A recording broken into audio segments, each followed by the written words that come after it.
actively following both Venezuela and Russia's interest in developing virtual currencies for the purposes of evading U.S. sanctions. Last month, I sent a letter to Secretary Mnuchin on this subject, and I asked Undersecretary Mandelker about this a few weeks ago when she was here before the committee. Under what circumstances would the SEC and the CFTC have a role in engaging or regulating the proposed new petro or crypto ruble currencies? More broadly, does the SEC and CFTC have a role to play in preventing the use of digital currencies by foreign governments to evade U.S. sanctions? Our jurisdiction should be very limited in that area, Senator.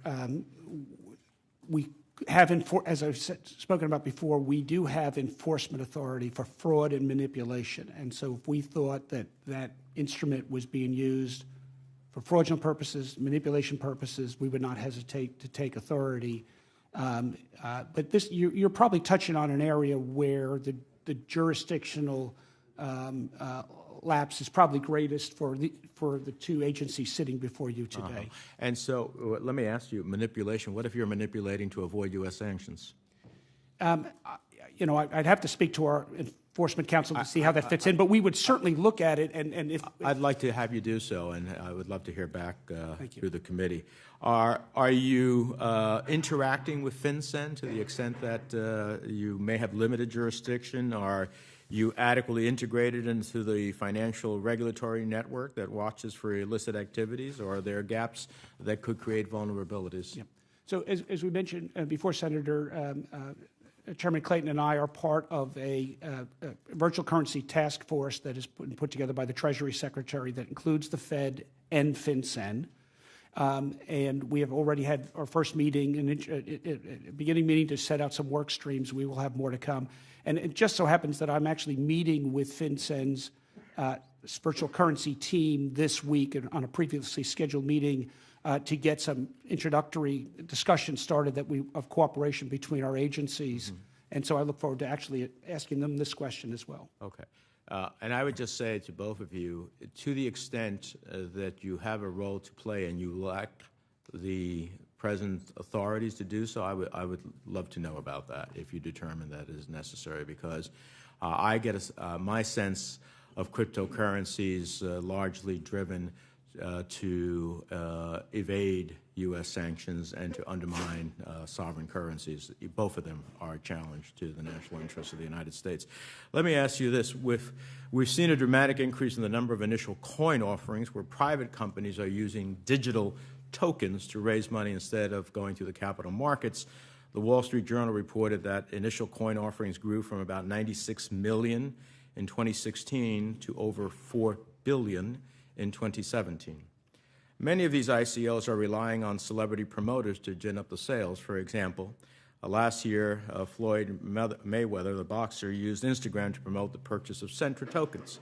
Now, I've done extensive work on consumer protections in the prepaid card space, where we've seen celebrities like the Kardashians use their status to sell products that come at a steep cost to consumers. And this feels eerily similar to that. Just the next avenue of exploitation. And I worry about unsuspecting investors that don't have the resources to understand the true risks. What can the SEC do to better protect investors who may be persuaded by celebrity promoters to purchase tokens offered in initial coin offerings without fully understanding the risks? Senator, I'm not going to comment on a specific instance, but some talking about broadly. Some time ago, we put out an alert that said, if you are promoting securities, you're taking on securities law liability.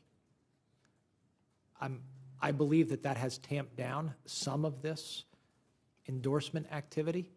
I will say it again right here. If you are promoting securities, you're potentially taking on securities law liability. Well, let me ask you, I appreciate that, and I hope that you will think about doing more to protect consumers. Can you walk us through why the SEC at this point is not comfortable with approving ETFs with significant investments in cryptocurrencies? Our ETF product space is largely a retail product space, and we've made it clear to the marketplace that there are a couple of issues with having an ETF that's based on a cryptocurrency. They go to price discovery, custody, and some other issues around volatility. We've let the industry know that those are issues that are of concern to us, and that we don't want to approve an ETF product with a cryptocurrency underlier until we can get comfortable with those issues. Thank you, Mr. Chairman. Thank you. Senator Moran. Mr. Chairman, thank you very much. I'm sorry you both have to crane to, you're next to the left, so hard to